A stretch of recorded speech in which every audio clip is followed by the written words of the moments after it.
So Danny, how do you reflect on that defeat at Dorking 1 week on? The disappointment's faded a bit, I think, because you haven't got time to be disappointed when you're in a title race. Without doubt, it was our worst performance of the season. That's stating the extreme obvious. I think from the first whistle to the last, it was just not very good, was it? Let alone for the standards we've set ourselves. So we know that.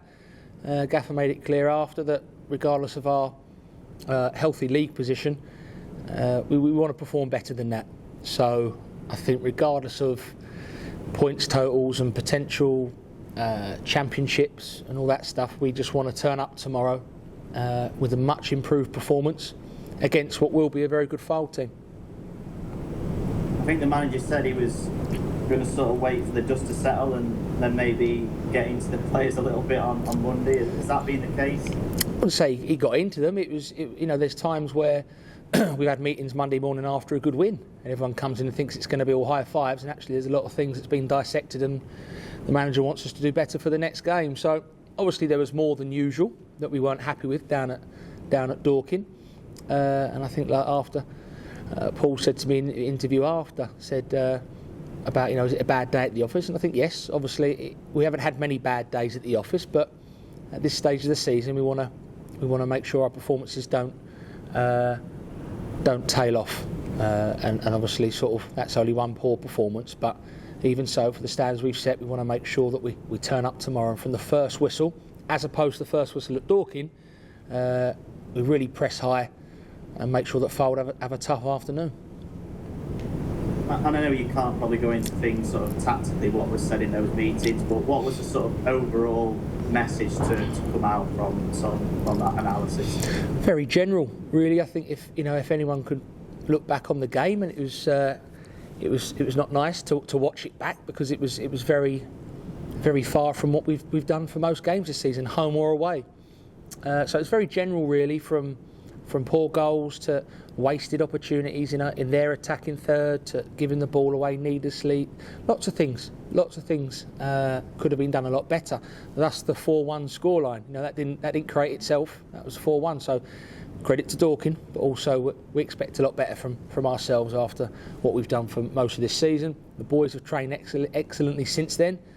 It wasn't put to bed on Saturday night. The game was put to bed probably Monday after training.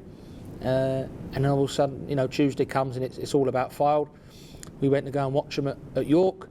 Good team, albeit York are in a bad place at the moment, but Fylde, I think they've scored the 4th most goals in the league, which for a team a few weeks ago who were in a relegation fight isn't bad at all. And as you saw from Ebbsfleet when they came here, were second bottom. No game's a gimme in this league, no game whatsoever. They're not mathematically safe at all. We're not mathematically promoted. There's a lot to play for both teams. What do you make of their rise up the table then? What do you put it down to from what you've seen of them? Listen, I thought they did all right. We played at their place, Obviously, we were a bit sloppy towards the end and gave them a couple of cheap goals, but obviously they've changed manager and Director of Football Chris Beach has taken over, and has obviously done well, because they've gone from being second bottom here and there to flying, or not flying, but being 4 points clear now. So what we saw the other night, good attacking threats. The lad Horton's been around for a while, even during the Fylde team of the playoffs with Danny Rose and that years ago. I think he's been the one player that's been the mainstay for them. Creates, they've got legs, they've got energy, they've got pace, and they're a good team.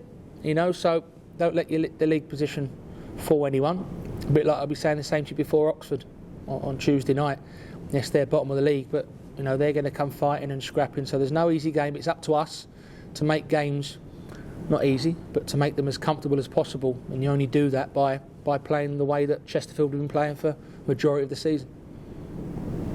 Do you see these back-to-back games as a big opportunity to take that next step towards hopefully winning the title then? No, I think that after the day at Dorking, and believe me when I say this, all focuses on a vastly improved performance, and then everything will be assessed.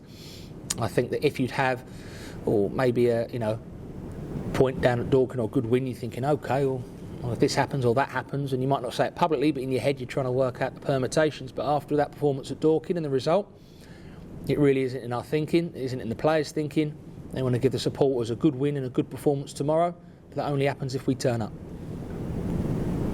And in other news this week, Jamie Grimes has had a call up to the England C squad. Obviously, it's the day before you play Halifax, so will he... Well, what's the decision on that one? Or has a decision been made yet? No decision's been made. It's great for Jamie that he's been called up. Credit to him. He's been our captain this year. A major part of why we're 17 points clear. But I think as anyone can appreciate and understand, even the England C setup, I think Stockport had it a few years ago where they had to leave it really late to decide what's going on with players. I think that'll be the case this time. Hopefully we can get a good couple of results and then a discussion can be made, but at this point in time, Liam, there's no decision that has been made, but a pat on the back for Jamie for getting the recognition. Yeah, absolutely. And just in terms of team news then, Ryan Colclough, is he back tomorrow? He's back, available for selection, been training really, really well. Dorking maybe a little game too early for him, but certainly this week he's training, he's raring to go. Apart from that, Kingy's had a bit of a back spasm this week, so he'll have some fitness tests today, see if he's okay. Frex is obviously a long-termer in terms of where we are in the season, a long-termer. And apart from that, everyone's back in contention, and like you've seen after games we've done well. The manager hasn't been afraid to change things, and it's worked. So when we've had a bad time down at Dorking, everyone's expecting to play. And we'll wait and see what that team is this time tomorrow. How much of a boost is it to have Ryan Colclough back then? Big boost. If you lose any player out your squad, it's disappointing. When you lose someone who's one of the most dangerous attacking threats within the league, it's a big loss. You know, James Berry's come in and done ever so well. Colclough's tried and tested. Fans' favourite.